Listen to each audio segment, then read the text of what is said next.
Começa agora Sotaques do Mundo, o único podcast produzido e apresentado por refugiados que traz um olhar diferente sobre migração e refúgio, com histórias e experiências contadas por quem viveu na própria pele os desafios e acertos na chegada a um novo país. Olá, sejam muito bem-vindos para o primeiro episódio de Sotaques do Mundo, com Marifer Vargas e quem les fala, Carlos Escalona. No episódio de hoje vamos falar sobre o que é migração, o que é refúgio e sobre a documentação, não é, Mari? É mesmo. A gente muitas vezes não escolhe ser refugiado. A gente não escolhe migrar de um país ou outro. Não é simplesmente pegar a mala e ir embora. Tem razões, tem motivos, tem circunstâncias que, infelizmente, muitas vezes obrigam a você sair de sua casa, de suas coisas, de sua família, de suas lembranças. Mas a gente tem a fortuna e a gente é abençoado de chegar no Brasil, e sabemos que não é todo mundo a mesma experiência. Mas nossa família teve a benção de contar com duas madrinhas maravilhosas que a gente com que vai contar hoje, com que vamos conversar hoje, e de ter tido um abraço acolhedor, um abraço caloroso e um olhar diferenciado de quem deixa tudo e quer reconstruir uma casa nova, quem quer reconstruir uma vida nova. E elas, com as instituições que elas representam, com as mulheres fortes que elas são e com sua mensagem, brindaram para nós esse novo lar. Eu, primeiro que nada, me sinto privilegiado porque estou com 3 mulheres que adoro, quero muito. E, nossa, estou abençoado aqui mesmo. Bendito seu fruto, né, que falam aqui. Então, Mari, apresenta para nós quem são nossas madrinhas que vão nos acompanhar hoje. Tá. Nossa primeira madrina, nossa, tô. Mas, Letícia Carvalho. Ela é graduada em Relações Internacionais, atua como assessora de incidência política da Missão Paz, representando a instituição nas esferas municipal, estadual, federal e internacional. Participou ativamente da tramitação e aprovação da nova lei de imigração e da elaboração da lei municipal para a população migrante de São Paulo. É conselheira do Conselho Municipal de Imigrantes desde 2018 e foi a primeira pessoa que eu abracei aqui no Brasil na catraca do metrô da Sé. Foi. E a gente tem a nossa outra madrinha maravilhosa, gente, tô tremendo, Silvia Sander. Ela é formada em Direito pela Universidade Federal de Minas Gerais, é mestrada em estudos sobre refúgio e migrações forçadas pela Universidade de Londres. Além, é especialista em Direito Constitucional com experiência em assessoria jurídica em direitos humanos e gestão de políticas públicas. Atua como associada de proteção na Agência da ONU para Refugiados, ACNUR, posto que coordena a unidade de proteção para os estados do Sudeste, Sul e Bahia. Além, ela disse ser pisciana, com lua virgem, ascendente em aquário, acorda de mau humor, adora as massas, acha que não tem um sotaque mineiro, mas não termina uma frase e fala, né? Uai? E claro, adora a cerveja, a cachaça, tudo que tem álcool, é bom, e mata as plantas, todas as plantas que tem, mas não é por mal. Isso é verdade. Eu coloquei, viu? Verdade. E a gente está muito orgulhosa de vocês, a gente está honrado, e a gente não podia começar esta loucura, este experimento, esta nova ideia, sim, sem vocês. Vocês são muito importante para nós. Vocês são muito importantes para a nossa família. E Silete foi a primeira pessoa que eu abracei aqui, cheia de malas, apavorada, na catraca do metrô da Sé. A Silvia foi a primeira que me empoderou quando a gente estava fazendo uma palestra no SESC com os professores. E eu estava muito nervosa, era a minha primeira palestra com os professores, e você me falou, é uma professora falando para outros professores. Sinta-se em casa. E isso me levou a mim de novo. Isso me empoderou, me encheu de força, me encheu de... Tirou o medo em mim. Tirou o medo em mim E era uma plateia grande. A plateia do SESC do professor sempre é grande. E isso me deu força. E eu queria agradecer. E eu guardo essa lembrança muito, muito comigo. Você me empoderou para falar em público. E olha onde a gente está agora. E para além das apresentações é isso, né? Somos amigos, amigas e nos tornamos muito amigos, né? Eu acho que para além das instituições que a gente representa, que de fato, né, é o caminho para a gente entrar em contato com tantas pessoas, mas enfim, a gente tem uma história muito especial juntos, podemos contar também. É lógico. Porque eu adoro essa nossa história. Eu adoro essa nossa história. Então. Cada vez que a gente vai falar alguma coisa, que inventamos alguma coisa, a gente avisa, temos notícias boas para você. É bom demais. E Letícia sempre responde, eu adoro as notícias boas. E isso que a gente tem que transmitir, notícias boas. A gente não tem que esquecer que dentro do refúgio e na migração tem muito sofrimento. Tem sim. Tem muita vulnerabilidade? Tem sim. Tem muita dor? Muita. Mas acaba o tempo de só chorar. Acaba o tempo de só sofrer. E quando esse tempo acaba, você consegue se integrar, você consegue olhar para o outro e você se permite fazer novos amigos. Você se permite que as pessoas que brindam a mão para você entrem na sua vida. E o refúgio, para nós, se convirtiu tacitamente nessa palavra. Em nos cuidar, em nos acolher, em nos... Recomeçar, basicamente. Que é difícil? Pra caramba. Pra caramba. Não é fácil, não. Mas... Não é fácil, mas não é impossível. Mas não adianta você ficar parado e reclamando, chorando. Exato. Aí não vai chegar nada. Então, uma das coisas, primeiro que nada, obrigado por vocês estar aqui, toparem conosco essa loucura. Uma honra, é verdade, que vocês têm conosco aqui e com todas as pessoas que estão escutando. E eu quero entrar já em matéria e muitas pessoas falam de refúgio e migração, acho que sempre fica se misturando e pensa que é a mesma coisa. Pensa que é refugiado, imigrante e está dentro do mesmo pacote. Tem alguma diferença? E se tem uma diferença, qual é uma de outra? Bom, tá bem, eu começo então. Eu acho que primeiro, que jogo baixo, né? Vocês começam já emocionando a gente, então respirando fundo para recomeçar. Não, senão a gente vai ficar chorando. Então, segurando aqui, não sei quantas vezes tomei água para... Segura. Mas enfim, para mim dizer que do meu lugar, primeiro pessoal e também institucional, é um prazer vir e contem comigo e conosco sempre. Refúgio e imigração, né? Eu acho que primeiro a gente tem que lembrar que se tratam de pessoas, né? Seja essa pessoa nomeada como migrante ou como refugiado, mas o que eu acho que talvez um primeiro ponto que diferencie é a própria experiência humana, né? Então, o ponto de partida é entender que uma pessoa refugiada, formalmente aquela que cruza uma fronteira internacional, né, fugindo de alguma situação, né, de uma perseguição, de um risco, de um cenário grave, e que vai tentar um recomeço, como vocês disseram, em outro país. Então, nessa narrativa, você tem uma experiência que se nomeia como de deslocamento forçado, que na raiz dela, em geral, tem uma experiência mais marcada por violências, por rupturas, né? Como vocês disseram, em geral, é alguém que sai sem muita chance de se despedir dos seus, de recolher os seus pertences, de fazer um último registro dos lugares de afeto. Então, essa seria a experiência de uma pessoa refugiada, né? Que implica nessa ruptura, misturada com esse contexto de mobilidade humana, que é o cenário geral da migração, né? Então, o que se diz é uma pessoa migrante é aquela que está se deslocando dentro ou fora do seu país por quaisquer razões, né?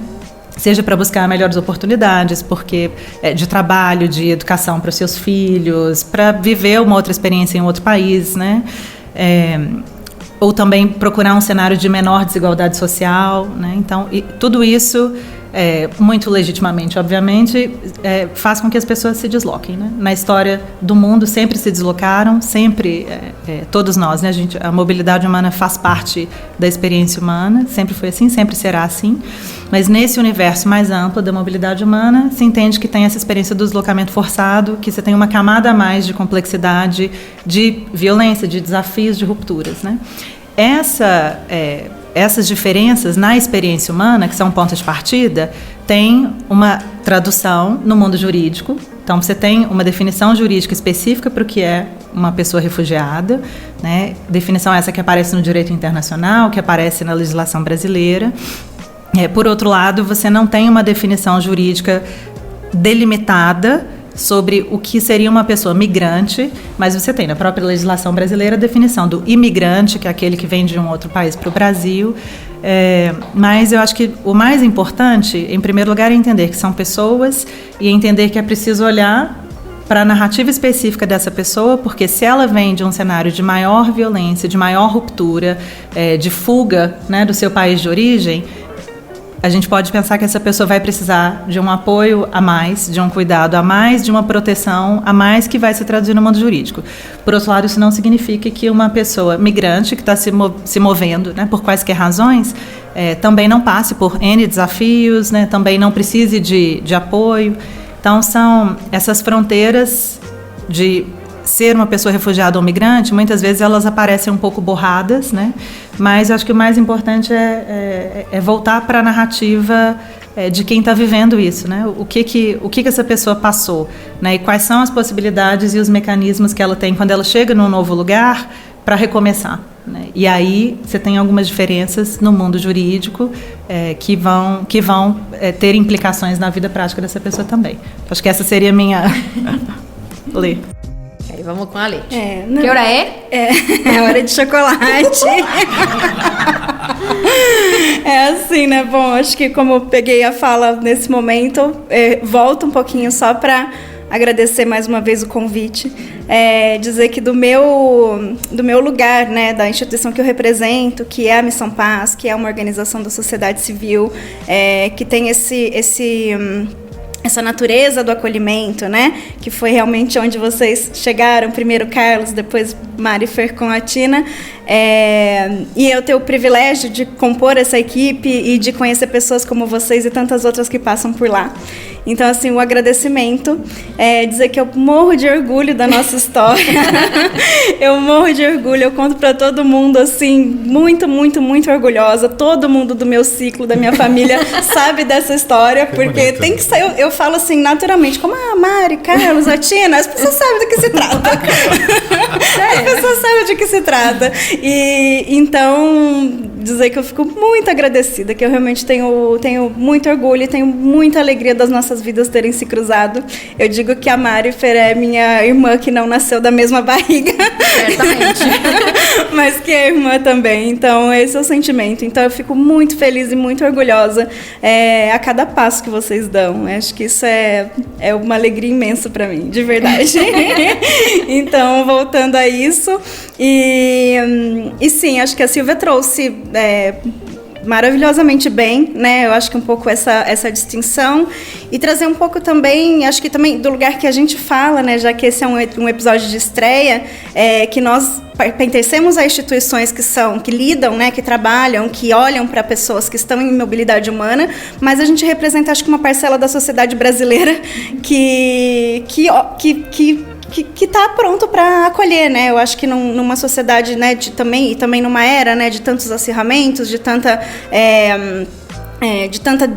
né, construir muros e muros, né? A gente se coloca nessa disposição de dialogar, de construir pontes, de entender os migrantes como sujeitos de direito, né? E entender a migração e a mobilidade humana como um direito realmente, né? Que, né, vocês migraram pelos motivos que foram, migrantes e refugiados migram por muitos motivos, mas que em qualquer momento eu também me valho desse direito de migrar, né? Pode ser por necessidade ou pode ser porque eu queira. Então, trabalhar com migração, olhar para o tema migratório é olhar para si. Eu tenho muito essa perspectiva, né? De olhar a migração como olhar assim, as pessoas têm esse direito de migrar, muitas vezes pode ser momentos que seja necessidade, mas pode ser por uma forma voluntária. E eu também tenho tenho que ter esse direito, né? Se algum momento isso vier bater a minha porta. Então é muito nesse sentido. Então a gente, como comunidade de acolhida, né, olhando, né, para o Brasil como comunidade de chegada dessas pessoas que vêm aqui se integrar, é isso, vai ter implicações, tem implicações jurídicas, mas que ao final e ao cabo são questões muito mais burocráticas do que de fato, né, o que vai interferir no dia a dia, né, de vocês. Então a gente está olhando para isso também. Aí, agora que você está falando sobre a burocrática e Silvia falou sobre as pessoas são humanas. Aí quando você mistura a humanidade com burocrático, uma questão burocrática, nós, o refugiado migrante, em algumas instituições se torna números. Então aí acho que perde essa parte de humanidade, sensibilidade, e já a pessoa já não passa a ser esse lado, senão já é número. Então, você acha que isso, por que vira isso? Porque é normal, todas as instituições que fazem isso, ou se basa só em números, em fatos, para poder, sei lá... prestar conta de financiamento, de tudo que tem que ver com respeito a porque é um investimento que faz os governos, é um movimento de dinheiro muito grande. E eu sempre falo assim, Roraima era uma casa de 3 quartos. E aí chegou milhares de pessoas e tiveram que abrir o quintal, tirar teto em cima e construir mais em cima, mais quartos em cima, até que esses quartos já lotaram e já não cabe mais gente. E para isso, para adaptar a casa, a gente precisa de investimento, a gente precisa de ajuda financeira, a gente precisa de alguém que banque tudo isso, né? Porque o Brasil não nos estava esperando, no caso da Venezuela. Mas também assim, quando a casa da gente pega fogo, a gente corre para a casa do vecino. E a gente sabe que vai atrapalhar um tempo a casa do vecino, mas a gente tenta não incomodar tanto, tá? Então isso que tem vezes que a gente vira e pensa, olha, eu tenho um nome, eu não sou um rótulo, eu não tenho uma faixa que fala Miss Migração, ou não tenho um carimbo que fala refugiado, refugiada. Eu tenho um nome, porque eu tenho que virar um número, seja para X instituições, ou o que seja, e isso nem é entendível por todo mundo, e sobretudo porque quando o número é grande, fica alarmante e gera medo na casa. E aí vem um monte de coisas, entre o preconceito, xenofobia, racismo e todo um monte de coisa que fala, eles não estão chegando, eles estão nos invadindo, né? Então isso faz que a gente se sinta como. A gente, olha, visita, a gente pode pensar em se sembrar neste país e fazer alguma coisa, vão olhar para mim diferente, vão, sei lá, muita incerteza bem no começo. Logo quando você compra, você dá conta que você tem um vaso deste tamanho, na experta em plantas, você tem um vaso assim pequenininho, e logo quando você sente que já está aí, o vaso está ficando apertado. E você começa a crescer, e a crescer, e a crescer, e a crescer, e já um vaso, por grande que seja, não é suficiente. Você precisa de um chão mesmo, né? E aí você se sembrar e crescer realmente, né? Então, nesse sentido, quando o Carlos, acho que a referência era isso, porque muita gente, olha assim, eu que trabalho dentro da rede de serviço humanitário, todo mundo chega e fala, eu sou refugiado. E quando a gente pede o documento para fazer cadastro, seja, se encontra com outro tipo de coisa. Olha, mas a gente só atende refugiados, não pode atender migrantes. Você tem autorização de residência. Mas não, é porque eu sou da Venezuela, eu sou refugiada, ou eu sou deste país, eu sou refugiado. E aí, entender qual é a diferença entre um e outro também é um assunto de educar a quem está chegando, e saber que tanto acesso tem a quê, ou se Brasil, dentro da lei de imigração, abre aquelas políticas de abraço onde todos cabemos, indistintamente que seja o RNM por reconhecimento do CONARE ou seja autorização de residência por portaria 9. Eu vou vai. Vou pegar, eu acho que a sua fala traz vários aspectos. Eu acho que por um episódio introdutório, eu acho que é interessante a gente pontuar esses aspectos, né? Já que estamos falando de migração no Brasil, né? E conforme você vai falando, veio vindo para mim várias questões em relação aos temas que eu tenho atuado nos últimos 7 anos, representando a Missão Paz e fazendo incidência política. A gente tem um marco histórico em 2017, que foi a aprovação de uma nova lei aqui no Brasil, né? O que a gente tinha antes no Brasil, o que era a legislação que falava sobre a temática migratória no Brasil, então que regulava entrada e saída de imigrantes, regularização migratória, que é de fato o tipo de documento que essa pessoa vai ter para se tornar regular no Brasil, né, para estar regularizada. Era uma outra lei chamada Estatuto do Estrangeiro, que ela era da década de 80, da época do regime militar brasileiro. Então, que enxergava a pessoa migrante, enxergava a pessoa que vinha de outro país como uma ameaça. A temática migratória no Brasil, ela era vista como uma temática de segurança nacional. Porque era uma época de regime militar, uma época que se enxergava realmente quem pudesse vir uma real ameaça, enfim, ao território nacional, à cultura nacional e todas as razões daquela época.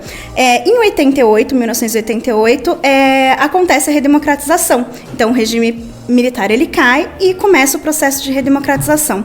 Nesse momento, muitas leis elas começam a ser revistas. Porém, a lei de imigração, né, o Estatuto do Estrangeiro, ele passa longe disso e chega até 2017. Então, isso são quase 30 anos, deu 27 anos de uma legislação que enxergava as pessoas migrantes como uma ameaça. E isso, para além das questões práticas de como o Estado lida com essas pessoas, isso também reverbera, né? Acho que como eu não sou advogada, mas eu entendo o papel das legislações regulando aí a sociedade de uma forma muito simples, mas que isso também molda a opinião pública, né? Isso também molda o senso comum ali das pessoas, né? Então, se a legislação que está há 30 anos no país enxerga os migrantes como uma ameaça, né? Isso vai realmente internalizando nas pessoas. Muito embora no decorrer desses anos e com a prática, os fluxos migratórios foram chegando no Brasil e foi sendo necessário fazer adaptações, porque de fato aquela legislação não respondia mais à realidade. Porque o mundo foi realmente se transformando, a América Latina como um todo, né? Quando a gente fala de fluxos migratórios, a gente não consegue separar um único país, né? De fato, os fluxos migratórios, eles são de fato a maior concretização aí do mundo globalizado, né? Que muitas vezes ele está muito aberto enfim, a mobilidade financeira, a mobilidade de produtos, né? E quando vai falar de mobilidade de pessoas, opa, peraí, temos uma fronteira aqui, né? E aí as fronteiras começam a se colocar. Então, nesse contexto, né? E aí também a sociedade civil, os coletivos migrantes tiveram uma importância muito grande, né? Em cobrar do poder público brasileiro a mudança dessa legislação, né? Porque, de fato, a legislação não respondia mais à realidade que a gente tinha no Brasil, com tantos fluxos migratórios chegando, com diversas necessidades diferentes, né? Então, a gente precisava de uma lei que respondesse a isso. E que a gente já não vivia mais numa época de regime militar e dentro também de um contexto latino-americano de enxergar a migração, né? E blocos, né? Blocos econômicos, Mercosul surgindo. Então, entendendo essa questão da mobilidade, da gente poder realmente dar esse passo e enxergar o migrante como um sujeito de direito, né? Então, com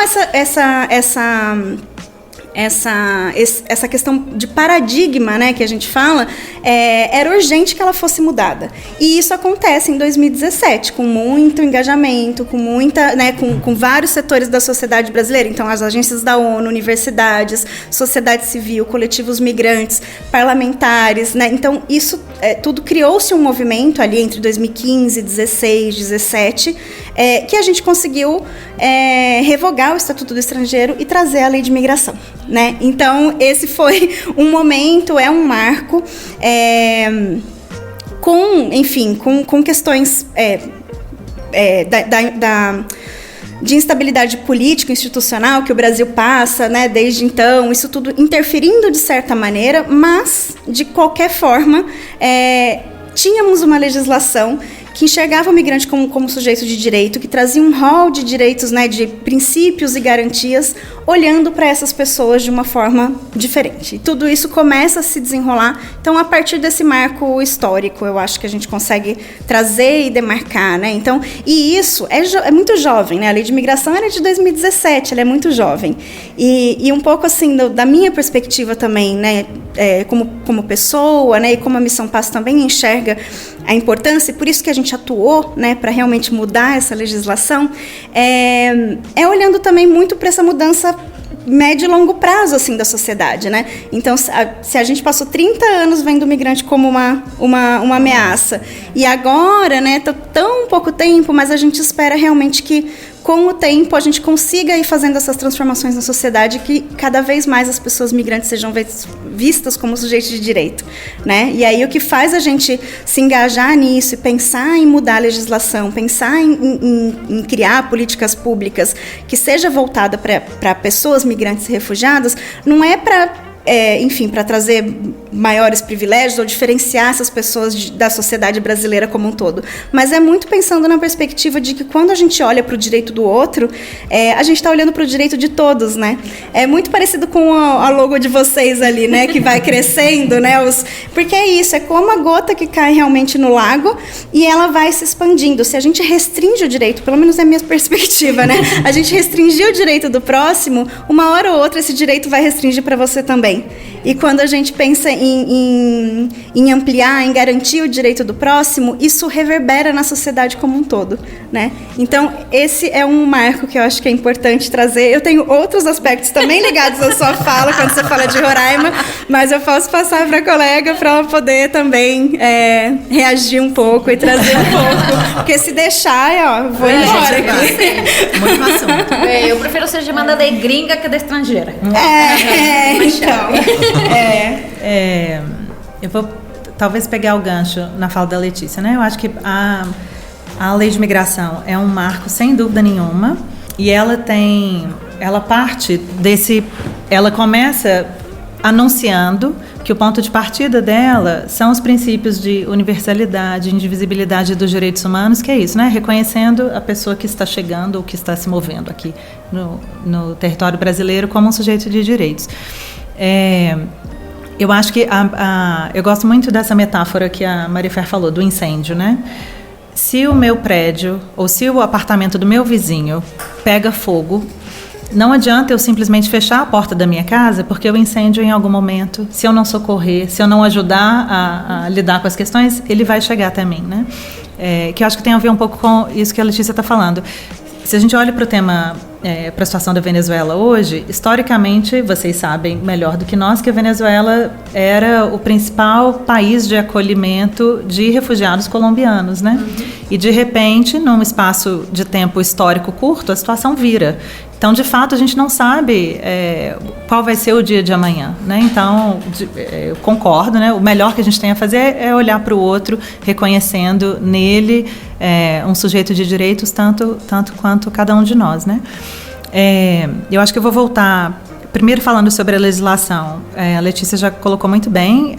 Eu acho que existe também a Lei de Refúgio, que é um pouco mais antiga, mas também é recente, se a gente for pensar num tempo histórico, né? Ela é de 97.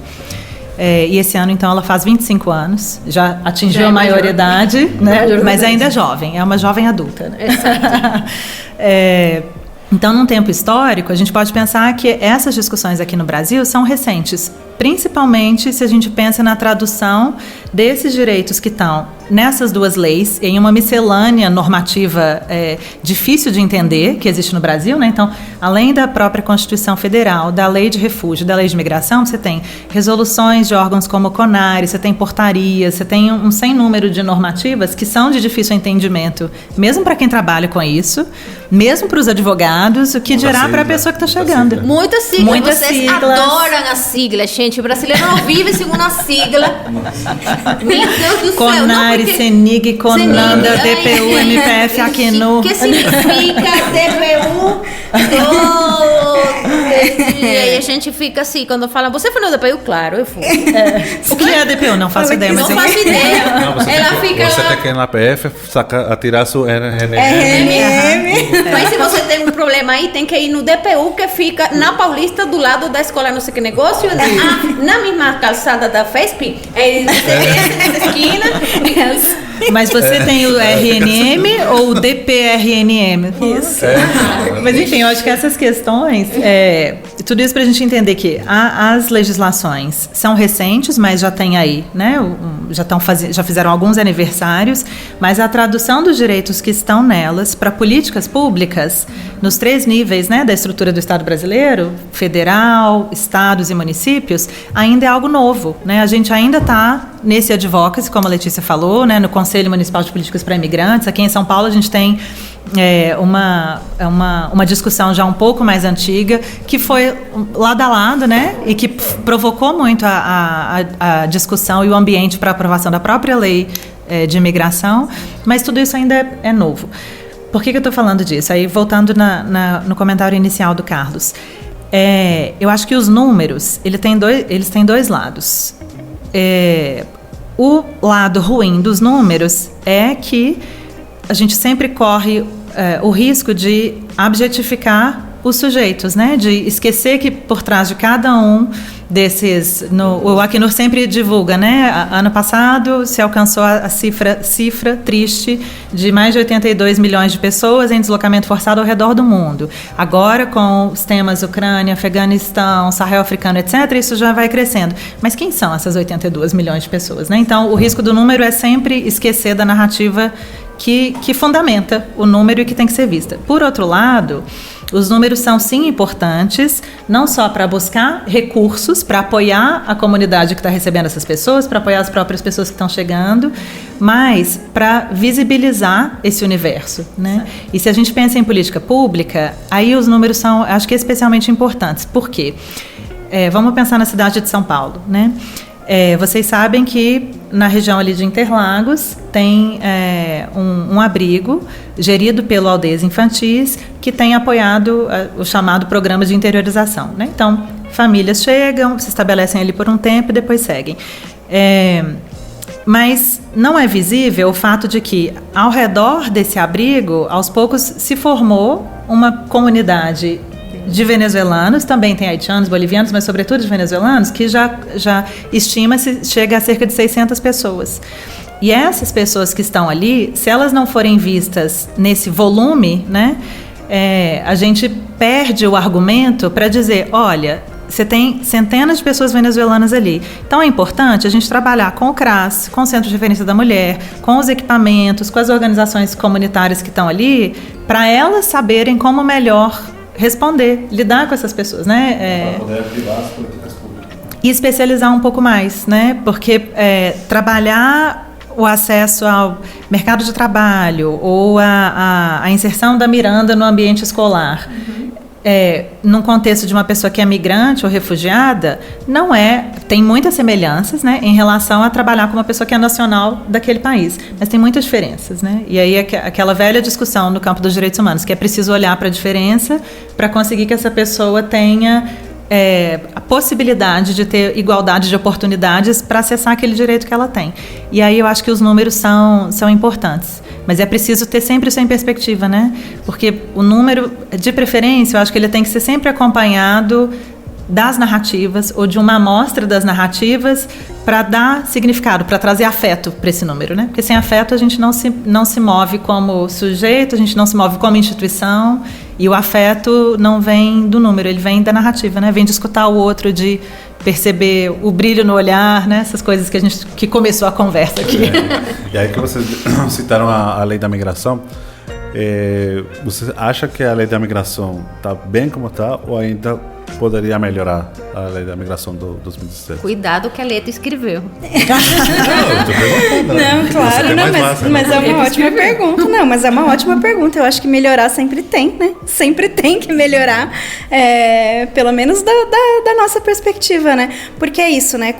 E também acho que diferenciando um pouco e traduzindo, né, da forma mais simples de entender, a lei de imigração em si, ela tem uma abrangência federal, então ela vai servir para todo o Estado brasileiro e ela vai tratar de fato dessas questões que é um grande guarda-chuva que envolve entrada e saída no território, regularização migratória, então qual que vai ser a via dessas pessoas, né, de se regularizar e tudo, enfim, existe todo um outro campo que é medidas de retirada compulsória, que a gente fala, que é questões de deportação, expulsão, então tudo isso tem que ser regulado, né, os estados, eles partem, né, eles precisam dessas leis para regular essas questões, e a lei de imigração, então, ela tem esse grande guarda-chuva.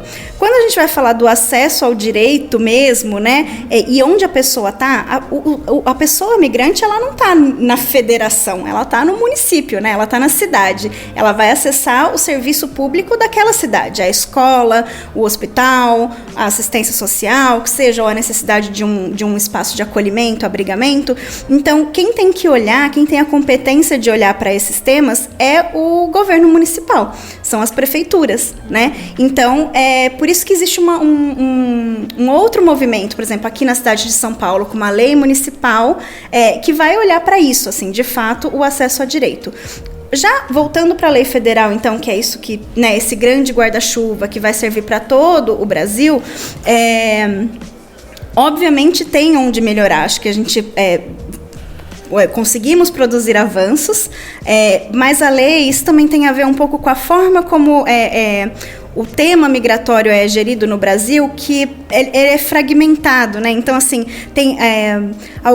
tem coisas, por exemplo, vistos, né? Então, esses instrumentos de entrada, isso tem a ver com o Ministério das Relações Exteriores. Aí, de fato, a forma como a pessoa vai se regularizar, se é pelo motivo X, Y, Z, é o Ministério da Justiça que vai olhar para isso, ou então é o outro ministério. Enfim, é um bolo e são várias fatias ali do bolo.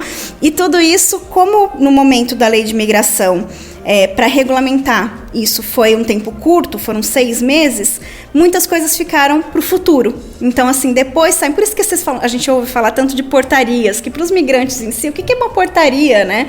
O que é isso? O que é uma portaria? Mas, enfim, são muitas e elas vão sendo renovadas, então acompanhar. Com o tempo. Exatamente. Então, sim, sempre tem onde melhorar. Eu acho que isso, né, a gente vai construindo isso junto, incidindo junto né, aos governos e para fazer essas mudanças, mas a mudança principal do paradigma mesmo, eu acho que a gente já conseguiu alcançar. Então, esse também é um outro ponto. No contexto atual, sim, que está acontecendo todo ao mesmo tempo, que a gente não termina de descansar da pandemia, quando já surge um conflito no outro lado do mundo, quando vários países estão envolvidos, quando um tem um taco na mão e o outro não sabe se esperar a batida, sei lá, e todo está cabeça para embaixo.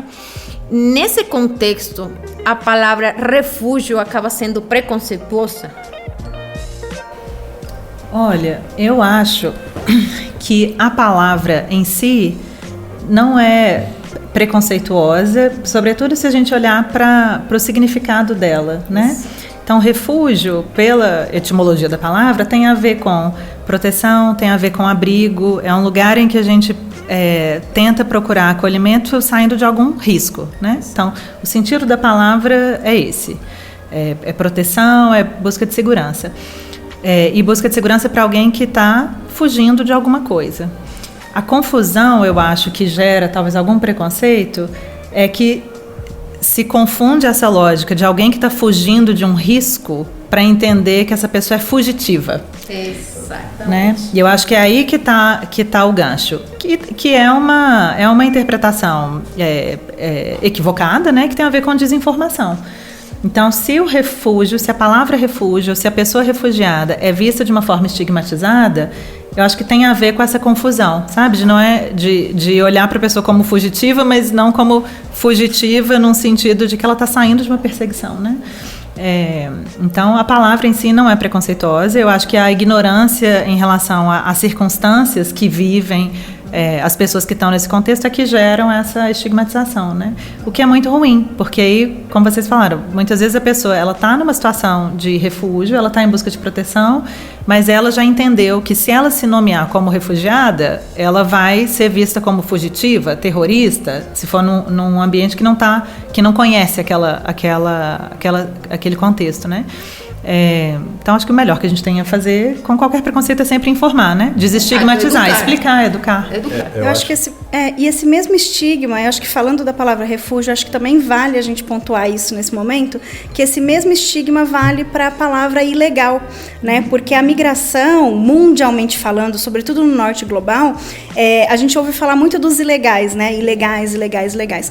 Quando a gente trabalha com o tema migratório no Brasil e a gente propõe uma mudança de legislação, é também para a gente começar a tirar esses termos do nosso uso, né? O ilegal, o clandestino, porque tudo isso realmente traz o estigma, né? Por conta do desconhecimento. Porque por isso que aqui no Brasil a gente insiste, né, em falar, tá sempre falando com jornalistas para mudar essa linguagem e a gente falar irregular, situação irregular. Porque a pessoa que está sem o documento, se ela não está, né, regularizada, né, legalizada no país, ela não está cometendo um crime, né? Então, assim, o ilegal, o clandestino, ele dá muito essa interpretação. Às vezes, para quem não conhece, que parece que realmente a pessoa cometeu um crime, porque o que é ilegal, né, na nossa sociedade são coisas que estão no campo, né, criminal, né?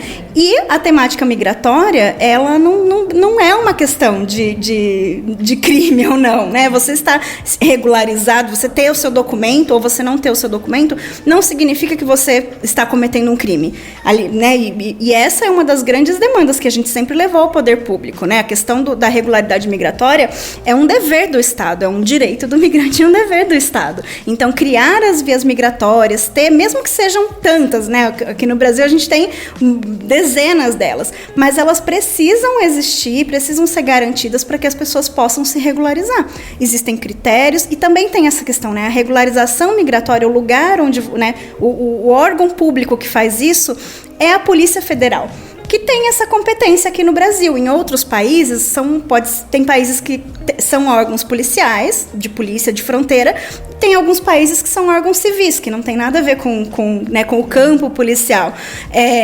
Isso vai da construção de cada estado, mas a temática migratória, ela, por ser, né, ali, a pessoa tem que ir na polícia para poder se regularizar, parece, né, acaba dando essa interpretação que pode ser algo no campo criminal, mas não é. Isso acontece muito assim com pessoas que a gente fala. E, vocês vão para o tempo tirar o documento? Não, na Polícia Federal. Na polícia. E ele fica até que meio chocado. Por que na Polícia Federal? Exato. Porque você tem que ir na Polícia Federal. Exato. Não sei. E eu lembro também quando começou a interiorização, muitas pessoas acho que não gostaram que era conjuntamente com o Exército. Exato. Então, aí por que tem que intervir o Então, Exército? porque às vezes muito no desconhecimento gera de fato esses preconceitos e esses estigmas. Então, o tema do ilegal aqui no Brasil, acho que é muito importante a gente falar e sempre repetir, e é também nosso dever, né? Sempre ir corrigindo e desconstruindo essa ideia, né? Então, se a pessoa ela tá sem o documento, ela está em situação irregular e, né, buscar informação e até, né, o órgão competente para buscar de fato essa regularização migratória. Mas dizer que é ilegal, isso de fato gera muito essa confusão. E quando você fala de o que ainda tem para melhorar, né, na lei migratória, esse tema de fato foi uma discussão lá na época quando a lei foi renovada, né, que era uma demanda da sociedade civil, que essa questão da burocracia migratória, né, e desse espaço de regularização e tal fosse um órgão civil e não um órgão policial. Mas isso, a legislação naquele momento tinha alguns impedimentos e não podia mudar. Mas isso ainda é algo que, como sociedade, a gente ainda pode, em um momento futuro, ainda vir a construir. Quem sabe um dia a gente consegue, de fato, criar um órgão, né, que haja, que o Brasil tenha, né, um órgão competente, civil e não, né, policial, não militar, para olhar para esses temas de imigração. É algo que o futuro pode nos... Eu espero que quando você se candidata a deputada, eu possa votar. Acho que também, né, nessa discussão se foi da tipo de documentação, não? Acho que tem a palavra migrante, refugiado e...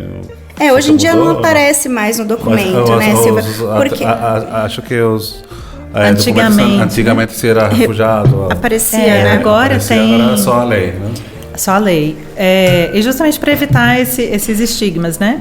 Então, hoje, também foi uma luta e uma demanda social até chegar onde chegamos, né? Ou seja, uma pessoa que era solicitante de refúgio, vocês sabem, recebia aquela folha de papel A4 com uma foto, o Carlos nome. Durou quanto tempo com ela? 2, 3 anos? Muito tempo, né? E a gente sabe que não tem cara de documento, né? E num momento, eu acho que há 5 anos atrás, de maior desconhecimento sobre esses temas, né, do que se tem hoje, né? Então hoje acho que já tem mais redes locais, serviços que conhecem quais são os documentos que uma pessoa migrante ou refugiada vai ter. Há 5 ou 10 anos atrás era muito mais desconhecido. Então uma melhoria que foi feita relativamente recente foi pouco a pouco e deixando de ser essa folha de papel, esse protocolo de solicitante de refúgio, para ser a carteirinha, né? O DPRNM, as siglas que a gente adora, Documento Provisório de Registro Nacional Migratório. Aí por isso você tem que falar assim, que documento eu tenho? Refúgio. Refúgio. Fala assim, não é refúgio. Que a carteirinha... Tem laranja, tem um cor diferenciado. Ele essa laranja, hoje... o provisional é laranja. Antes era laranja, hoje a carteirinha é azulzinha. Uhum. E aí, quando é provisória, ela vem essa sigla, DPRNM, né? Os dados da pessoa na frente e atrás vem qual é o embasamento jurídico, né, que permitiu a regularização dela. Então, se for solicitante de refúgio, vai ter ali a lei de refúgio. Se for uma outra portaria específica, né, vai ter ali. O meu fala a portaria 9, do Carlos... Artigo, acho que é 6, eu não lembro qual o artigo de você. Mas a gente percebeu muito tempo depois. Eu falei, é o ossinho, vira. Só assim como os contratos de advogados, vem. Aquela letra pequenininha. Mini letras. Olha, não é o mesmo. A gente sabia, conhecia a diferença entre o documento, mas não sabia que tinha estipulado e gravado na carteirinha as leis diferentes. Sim. E aí eu comecei, cada vez que eu recebia alguém no serviço lá, não, este não é, e escrevia no caderno. E aí começava a preencher e logo perguntava para a advogada e falava, esta lei qual é? Esta lei é? E ela me falou, Mari, o seu já não existe. Tanta portaria que já foi aprovada, que já foi não sei o quê. Eu falei, tudo bem. Ok, eu lembro que quando eu fui fazer documento na Polícia Federal, o Padre Paulo me imprimiu a lei e ressaltou, falou, vocês não precisam pagar taxa porque vocês entraram por terra. Meu Deus, a gente tinha agendamento 8 horas da manhã, saiu da Polícia Federal às 6 horas da tarde, só porque o mesmo delegado da Polícia Federal não reconhecia que na lei a gente estava exonerada por fato de entrar por terra. E isso deu um trampo e deu todo um monte de coisa, até que ele como que, tá bom, faz documento, tira foto. Mas aí, pegando o assunto do documento, quando nós ganhamos documento, seja provisório ou seja já permanente, isso garante automaticamente nossos direitos, nossas igualdades no sentido do direito de deveres igual que o brasileiro? Olha, acho que como a Letícia falou, uma pessoa que está indocumentada, ela não tem documentos, mas ela tem direitos, né? Ser uma pessoa já significa que ela tem direitos. O documento que ela tem aqui no Brasil, é uma porta de entrada para conseguir exercer, num sentido burocrático, esses direitos que são reconhecidos, seja na lei de refúgio, seja na lei de imigração, né? Então, pela legislação, uma pessoa que tem uma documentação como residente ou como mesmo solicitante de refúgio, o que as legislações dizem é que ela pode acessar basicamente todas as políticas públicas, né, de assistência social no SUAS, de saúde, educação, de trabalho e renda, seguridade social, com algumas diferenças, né? Tem, por exemplo, para uma pessoa solicitante de refúgio ou refugiada, não é exigível que ela apresente determinados documentos do país de origem. E isso não vale para outros perfis, né? Para uma pessoa migrante. Então tem algumas diferenças, mas no geral o que a legislação e o que essa documentação significa é que ela tem igualdade de direitos. O que a gente sabe, por outro lado, é que o exercício desses direitos, ele fica prejudicado por uma série de barreiras, né, relacionadas à desinformação, seja da rede que tem que atender essa pessoa, seja da pessoa em relação ao direito que ela tem, as questões culturais, as barreiras linguísticas, preconceito, né, muitas vezes discriminação no acesso a direitos. Então, eu diria que a documentação e a legislação, né, elas sim prevêem essa igualdade no acesso às políticas públicas aqui no Brasil. O que não significa que não existam dificuldades práticas, né? Então, você tem uma igualdade formal que agora tem que ser... e talvez seja esse um dos pontos principais de aprimoramento, né, da lei de imigração, mesmo da lei de refúgio. Eu diria que no aspecto normativo a gente tem proteções e garantias muito importantes. O desafio maior agora talvez seja implementar, né, traduzir isso em política pública. Então esse que é o ponto. Eu acho tão vital o fato de educar tanto aquele que está acolhendo como é que está sendo acolhido, porque tem muitas vezes que até a mesma pessoa que está sendo acolhida tem desconhecimento do documento que tem. Eu já ouvi assim: presta seu documento, vai fazer o cadastro, eu tenho RNG. Gente, que isso? Mistura o RG, né? Mistura do o RG com o RNM, com sei lá, com não sei que negócio, cédula G. Cédula G, é uma cédula da gente lá na Venezuela, com o Geraldo aqui. Meu Deus, não entendo, não sei, mas presta seu documento. E a gente aí dá... E aí aparece com um número de protocolo. Aquele de 14 dígitos enorme. Que não se encaixa em nenhum sistema, né, de cadastro nenhum. Em nenhuma caixinha. Exato. Em nenhuma caixinha de documento, nem em nenhum formato de formulário, por exemplo. Essa foi uma grande demanda e eu acho que agora os que estão solicitando refúgio agora, eles já saem com o número provisório, né? Que é um número menor, mas ela é uma demanda histórica também, que a gente sempre pontuou muito isso com o poder público, porque... enfim, pelos vários motivos, o processo do refúgio é muito demorado aqui no Brasil e as pessoas ficam anos com esse protocolo, né? Então, e é isso, assim, o documento, muito bem falado para Silvia, assim, a fato da pessoa ser um ser humano, isso já significa que ela tem os direitos, né? E sobretudo no campo mais básico da integração social, que seja educação, saúde, assistência, né? Mas é a mesma coisa para nós brasileiros, assim, sempre é pedido um documento. Para acessar um prédio é pedido um documento, né? A gente uma vez foi negada de entrar num prédio porque não reconhecia o documento do carro. Exatamente, para acessar, às vezes, um prédio para você passar, sei lá, numa consulta médica, né? O documento é ali porque é uma forma de registrar realmente, né? Então, essa é uma questão, acho, fazendo um comparativo, né, de fato, com quem é brasileiro, quem é nacional, sempre vai pedir o número do CPF, o número do RG, para coisas das mais simples, né, para fazer um cadastro online, para você comprar um ingresso de cinema, sabe? Então, assim, é realmente muito simples, até para abrir conta em banco, né? E aí, né, pensa que pode ser demorado esses processos para regularização migratória, a depender do caminho, a depender do perfil dessa pessoa. E aí, como é que a gente faz? Essa pessoa não vai existir, né? E por isso que a gente fala também que é uma questão que é um dever do Estado, seja ainda num campo provisório e depois tem temporária, permanente, tem vários nomes. Mas independente disso, assim, a questão da regularidade migratória, ela tem que ser de principal interesse do Estado, porque, mais uma vez, chegamos aos números, e os números, né, para saber quantas pessoas, né? Porque senão essas pessoas ficam desconhecidas e vulneráveis, né? Não conseguem acessar ali os seus direitos, mas também o Estado desconhece e não consegue prever ou se organizar para criar políticas públicas que inclua ali as pessoas que estão no seu território, né? Então, é benéfico para todo mundo, né? Quando a gente cria essas vias migratórias, cria essas possibilidades, né? Então, mas isso ainda é um dos gargalos que temos, né? É uma das dificuldades que temos.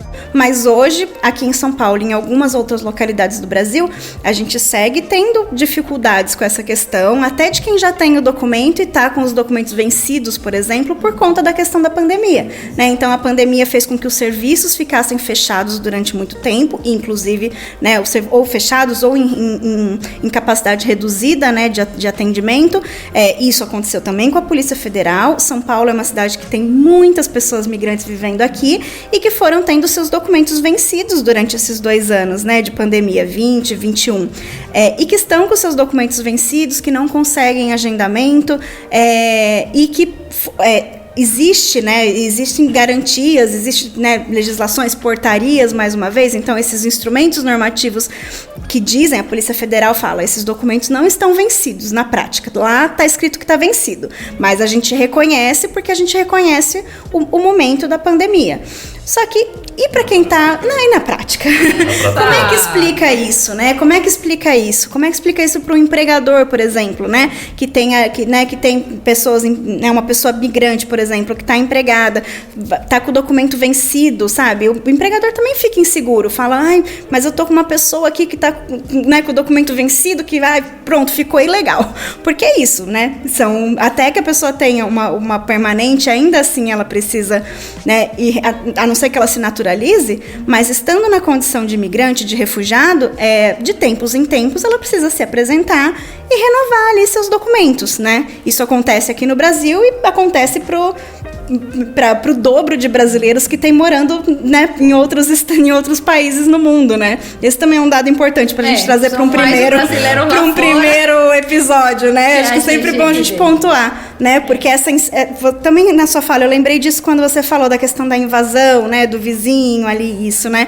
E também durante a época do debate da lei de imigração, a gente trabalhou muito essa questão de mitos e verdades, né?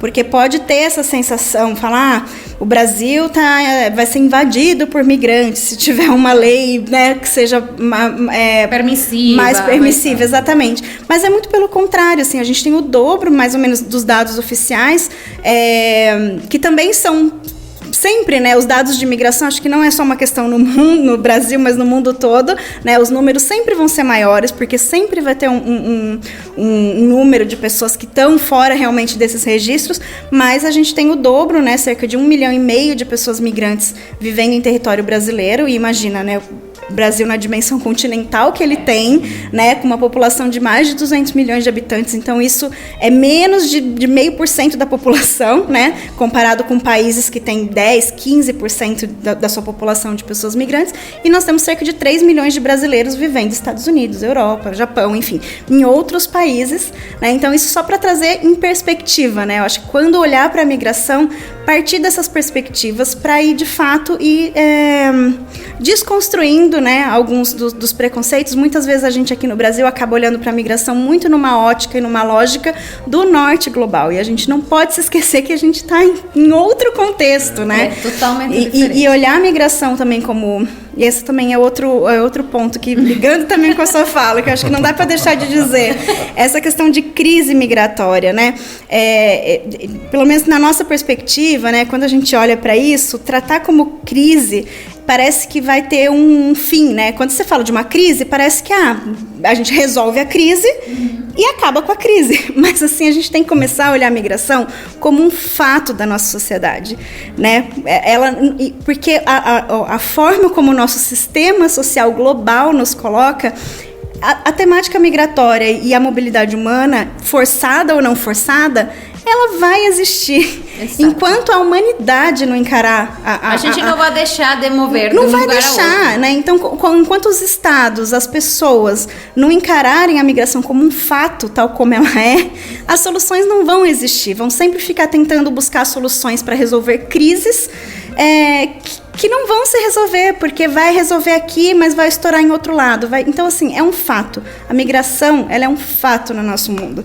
Então, assim, a gente precisa olhar para isso, né? Os estados precisam, né? E deveriam, pelo menos, olhar para isso dessa forma, né? Para criar outras formas de solução. Pelo menos é o que eu consigo enxergar trabalhando com esse tema há tanto tempo e falando com as pessoas e ouvindo as narrativas. Outras soluções precisam ser encontradas. Que a gente tem hoje, de fato, não vão resolver. É um pouco isso. Eu acho que é interessante nesse ponto que a Letícia traz. O que se diz é que o tema da mobilidade humana no mundo nunca esteve tão intenso quanto hoje, por uma série de razões, né? Então, os avanços tecnológicos, o desenvolvimento de sistemas de transporte, né? Então, cada vez mais as pessoas se movem por razões diversas e assim vai continuar sendo, né? Então, realmente é algo dado. No universo aí, especificamente com o qual o Acnur trabalha de maneira mais direta, que aí envolve esses contextos humanitários, né, esses cenários de deslocamento forçado, o que se diz é que, pelo 9º ano consecutivo, o volume estimado de pessoas, né, que cruzam as fronteiras internacionais ou que dentro dos seus países tentam, aí sim, fugir de situações que se espera que sejam temporárias, tem aumentado, né? Então, seja olhando nesse universo mais abrangente da mobilidade humana, que faz parte da experiência humana, né, e que nunca esteve tão intenso e que vai continuar sendo assim, seja olhando para esse recorte específico do contexto de deslocamento forçado, a estimativa é que mais e mais as pessoas vão cruzar fronteiras internacionais ou vão sair da sua cidade e ir para outra região do país, né? Então, de fato, o que a gente precisa de pensar e sabendo que a maior parte dessas pessoas está em contextos urbanos, ou seja, como a Letícia falou, a gente está dizendo de pessoas que buscam acessar oportunidades, né, e direitos nas cidades, né, principalmente nas cidades.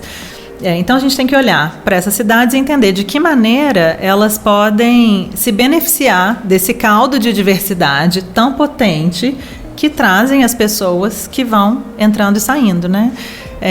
E aí, de novo, eu acho que é olhar para quem está chegando, seja no contexto de deslocamento forçado ou não, como uma oportunidade também, né? Que é algo que a Mari sempre traz muito, né? A gente tem que olhar para os desafios enfrentados pelas pessoas, mas tem que olhar para a potência delas e de que maneira aproveitar isso, seja mesmo para o desenvolvimento e para repensar a maneira como as nossas políticas públicas estão desenhadas, seja para potencializar as nossas empresas, né, as universidades. Então, não é um problema, é uma oportunidade.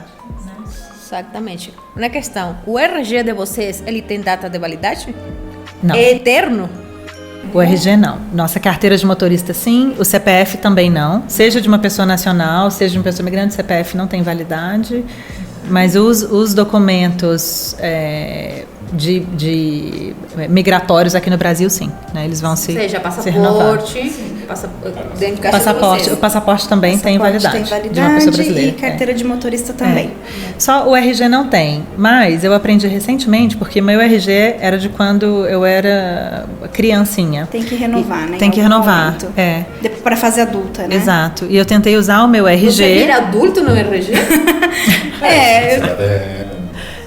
Quando você eu não sei se a cada 10 anos, né? Eu confesso que eu mesma não sei, mas eu sei que recentemente eu fui usar o meu RG, que é de quando eu tinha 12 anos, o que não foi há muito tempo atrás, é recente. Ótimo. Cara, me molhar, cor de cabelo, tudo igualzinho. E uma colega me falou: você não tem vergonha de usar o seu RG? Você sabia que ele já não tem validade, você precisa de atualizá-lo porque ele já está muito antigo? Eu me senti ofendida, é claro. Mas, agora o pergaminho não, aquele verdinho aí, né? É o verdinho, o pergaminho. Mas vai mudar, né? Eu acho que a partir... Eu vi uma matéria essa semana que a partir de agora, para a gente né? era muito estranho que Porque, por exemplo, na Bahia tem um RG e você vende Bahia e aqui em São Paulo pode fazer o outro. Para a gente não. Lá você tira uma só cédula, um só RG e é nacional. Aqui... O Brasil não é integrado. Agora é integrado. Não, agora está mudando. Na mudança, e a partir de 23, eu acho, a ideia é que seja integrado. Mas é muito louco, porque a pessoa pode ter diferentes RG. Ou seja, mas o mesmo nome, diferentes números? Ou qualquer nome? Não, qualquer nome não, porque o seu RG ele tem que estar conectado com a certidão de nascimento. De nascimento. Né? Só vai mudar do RG se você tiver de um estado para o outro o órgão emissor. Uhum. O meu continua o mesmo, a atualização é por conta da foto, né? Quando é criança não vale mais quando é adulto, mas de um lugar para o outro só vai mudar o emissor. Vai ser a polícia que vai emitir ou o órgão que vai emitir. Ótimo. Tanto que a depender do formulário que a gente preenche, vai estar lá, né? Número e órgão emissor. E estado emissor, a gente tem que colocar. Sim. Que normalmente eu sempre coloco SSP, Secretaria de Segurança Pública, MG, Minas Gerais. E o meu é SP. O brasileiro nasce com um compartimento na memória só para abreviatura? Quando não tem uma história ótima, que quando eu entrei na faculdade, eram muitas siglas também, né? Então, todos os lugares. Então, era sigla pra tudo. E aí, na primeira semana, assim, né, os veteranos recebendo a gente, e aí um deles falou assim, gente, vai ter sigla pra tudo. A mais importante é RU, Restaurante Universitário. Decore é a que você vai mais usar. O resto...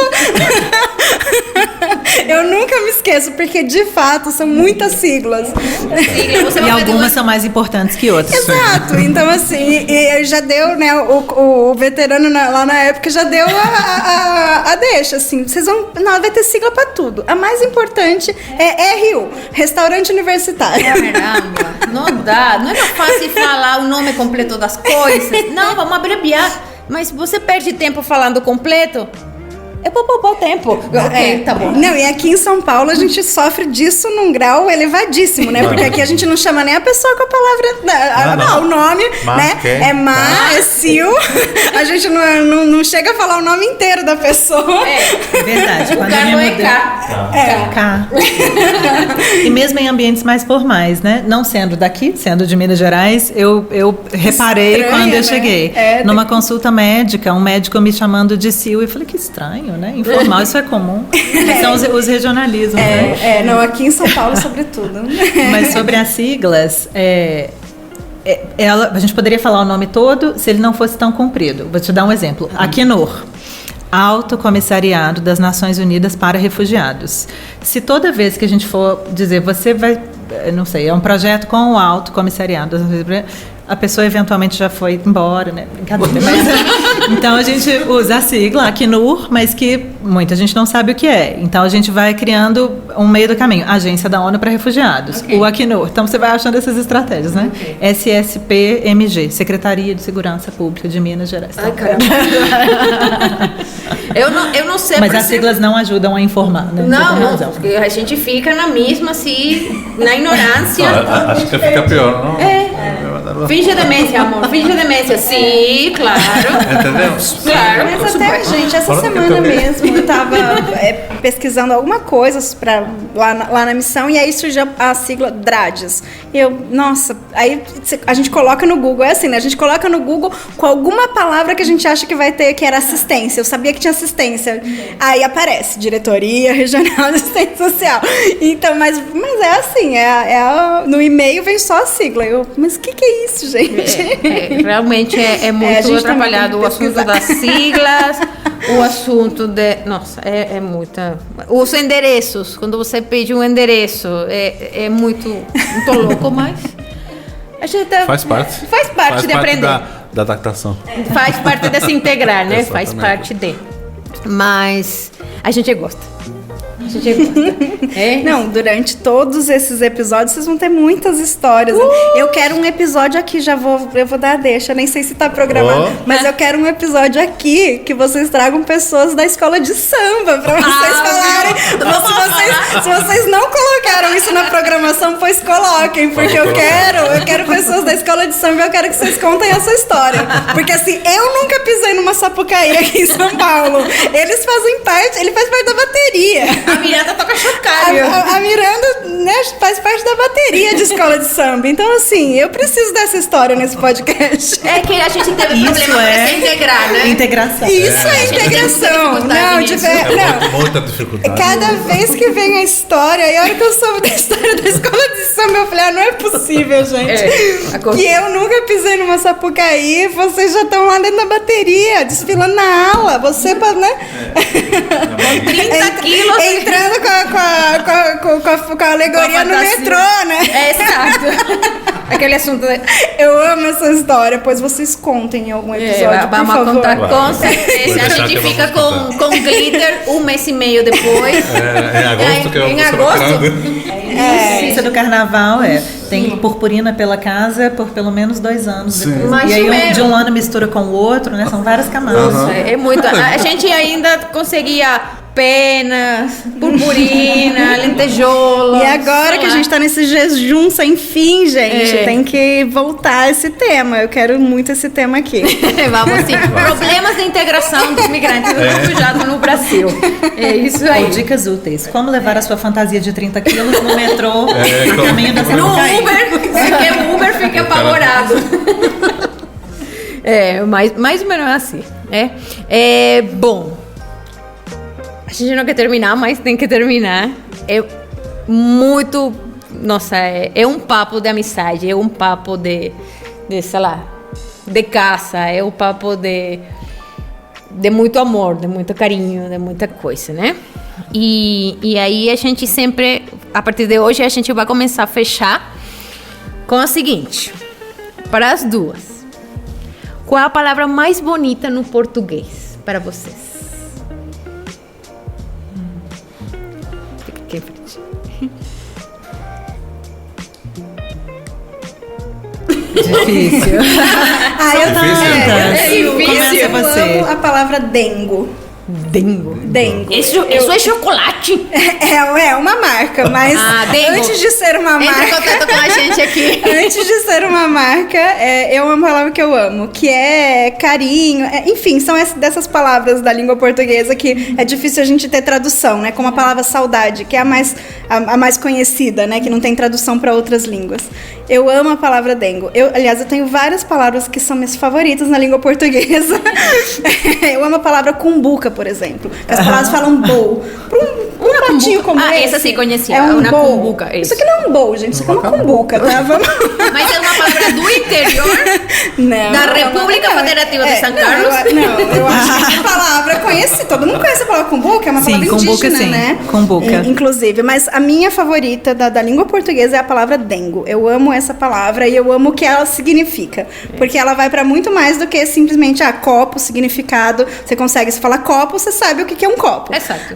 Dengo é uma coisa que você sente, que você compartilha com alguém. Nossa, que lindo. Você sim. Bom, eu vou ser... Acho que também tem várias, né?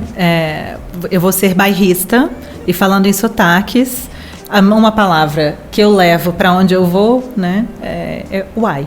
Uai. Uai é uma gíria. Muito usada lá na minha terra, na Cosmopolita Minas Gerais. E que tem um significado muito flexível. Na verdade, é uma interjeição, né? Então, uai pode ser susto, pode ser carinho, pode ser afeto, mas é uma palavra que para mim tem um significado, tem uma lembrança de casa, né? Da minha casa, de onde eu venho. E assim tem outras, mas hoje eu escolho essa, uai. Tá. Gostei. Uma palavra no português que não tenha tradução em outra língua. A gente sempre fala em saudade, né? Eu comentei da Saudade. Que é nostalgia, mas se diz muito que saudade não tem uma tradução em outros idiomas, que esse é o afeto de sentir falta de algo, e de novo falando desse lugar de afeto, né? Eu acho que saudade é a primeira que me vem. A gente traduz saudade. Eu sinto saudade de Carlos. No espanhol seria eu extraño muito a Carlos. É uma expressão, né? Então, geralmente nas outras línguas é uma expressão que vai trazer o sentimento. Né? É que em português é saudade, é uma palavra realmente. Não é uma expressão, né? Porque a gente consegue compreender também né? do sentir falta, né? Do sentir, mas saudade ela se basta. É interessante porque a saudade, eu sinto saudade, eu tenho saudade. Como né? a música de Tom Jobim, Chega de Saudade. Chega de saudade. Chega de saudade. É muito, muito isso, não? Mas o que se sente, que é o que realmente se fala, né? E a palavra mais bonita que vocês já aprenderam em outra língua, em outro idioma. Porque todo mundo... Eu acho que nessa hora difícil, bom, eu começo a fazer um scanner assim, da língua espanhola e da língua francesa, porque eu prefiro as línguas latinas para eu achar beleza, né? Não é nem uma palavra bonita, mas eu amo a palavra. Em espanhol, eu amo a palavra, que é uma palavra dificílima de falar, que quando eu aprendi, eu falei, nossa, eu nem sei se eu sei falar direito. Que é reloj. Que é a palavra relógio. Não é uma palavra fácil pra gente falar. Mas não é. Mas pra qualquer brasileiro falar relógio. É muito movimento com língua e garganta que a gente tem que fazer. É uma palavra que eu adoro na língua espanhola. E eu adoro também outra palavra que eu lembro muito da minha professora, que é sabroso. Sabroso. Eu lembro que uma vez na escola de espanhol a gente combinou de fazer um guacamole. Então levamos, né, os ingredientes e fizemos lá na escola. E aí ela ficava repetindo muitas vezes: está muito sabroso, sabroso. Aí eu amo essa palavra também, sabroso. Sabroso. É sabroso estar aqui com vocês. E você, amor? Não sei, acho que tem muitas. Eu gosto muito também da língua espanhola, e é isso, eu também prefiro as latinas, né? Eu acho que carinho, que é... né? Carinho, e a forma como se usa a palavra carinho, né? No espanhol eu acho muito bonita. A forma como se usa a palavra rico, e esse R, né? O R é rico, eu gosto muito. Acho que tem várias, na verdade, mas essas palavras, que a forma como as pessoas nos chamam, assim, de um jeito acolhedor, né? Carinho, mami também. É, né? Mami que não é só mamãe. Mamãe. É mami, mami, vem aqui um minuto. É um carinho, é um assunto. Então, acho que essas palavras, assim, né? Alguns chamamentos, né? Que são mais acolhedores, que me pegam mais. Que bonito. Então, gente, Silvia, Leti, muito obrigado por vocês estarem aqui conosco. Tenho que assegurar porque não sabe. A gente fica muito emocionada, todos os três, os quatro, mas muito obrigado também, foi muito rico. Muito sabroso. Muito sabroso estar aqui com vocês hoje. E espero que não seja a última vez, senão vocês estejam conosco aqui mais vezes. E se a gente inventa outra coisa, a gente chama a gente também. Vocês vão ser as primeiras. Chama a gente também. Nós somos boas cobaias. Viu? Cobaia é uma palavra boa também. Cobaia seria para nós conejillo de Índia. Conejo de experimento. Tá. É isso. Que vai fazer o experimento. O Padre Paulo falaria que sua palavra é peste. Ele vai vir aqui também para contar as histórias dele. Certamente. Outra grande figura das migrações. Ele precisa só um episódio para ele, como todo mundo precisa. Tá bom, gente, obrigado. Obrigada mais uma vez pelo convite, foi ótimo, é um prazer imenso. Sim, muito, muito obrigada. E pela generosidade de sempre, né? Eu acho que é importante falar, vocês dois em especial sempre também nos acolhem e nos ensinam e nos explicam o que é, o que não é, e de uma forma sempre muito generosa também. A gente dá o que recebe. Que bom. Gente. E viva os sotaques do mundo. Opa, sim.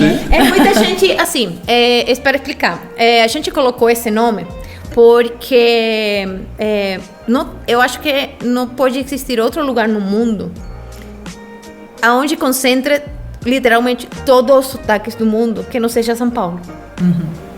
Você consegue pessoas de todo mundo aqui. A gente veio falando sobre isso no carro. Foi mesmo. Você percebe você vai no metrô e você escuta 1000 conversas ao mesmo tempo e cada uma tem um acento diferente, tem um sotaque diferente, tem uma entonação distinta. E a gente pensou muito isso. E que também, cada vez que a gente vai conversar com alguém, seja para pedir uma informação, seja porque seja, a primeira coisa, logo de dar a indicação ou dar a informação, pergunta pra gente: seu sotaque é de onde? E aí, isso sempre é uma pergunta obrigatória para nós. Sempre, em qualquer tipo de serviço, em qualquer lugar que a gente vá, seu sotaque é de onde? Seu sotaque é de onde, Leti? Meu é do interior de São Paulo, que eu fico aqui segurando. Porque daqui a pouco começa a ir porteira, já no portão. Carlos, amor. Que eu amo também. Mas se eu tivesse com a minha irmã aqui, não, aí já era. Se eu tivesse com ela, a gente começa a falar assim, então é sempre assim. Mas a raiz transborda. Totalmente. O sotaque é de onde? O meu é de Belo Horizonte. Belo Horizonte. Como fala a gente de Belo Horizonte? Neutro, sotaque neutro. É neutro. Eu não tenho, eu acho. Eu não escuto meu sotaque. A gente de Belo Horizonte fala assim. A gente come as palavras, fala... sempre dizem, né? Belzonte. Mas isso é de Belo Horizonte. Cafezinho. Cafezinho, tem os diminutivos. A gente come metade das palavras. Ah, caramba. Gente, Sotaque do Mundo chegou graças a Estúdios Tônica, em coprodução de Fernando Villegas, Cutimento Produções. E se você quer entrar em contato conosco, é só seguir pelas redes sociais, @Sotaques do Mundo. Forte abraço e esperamos você na próxima semana. Você ouviu Sotaques do Mundo, com Marifer Vargas, Carlos Escalona e suas convidadas, Letícia Carvalho e Silvia Sander. Fique ligado em nossas redes sociais e plataformas digitais, @Sotaques do Mundo, e não perca os próximos episódios.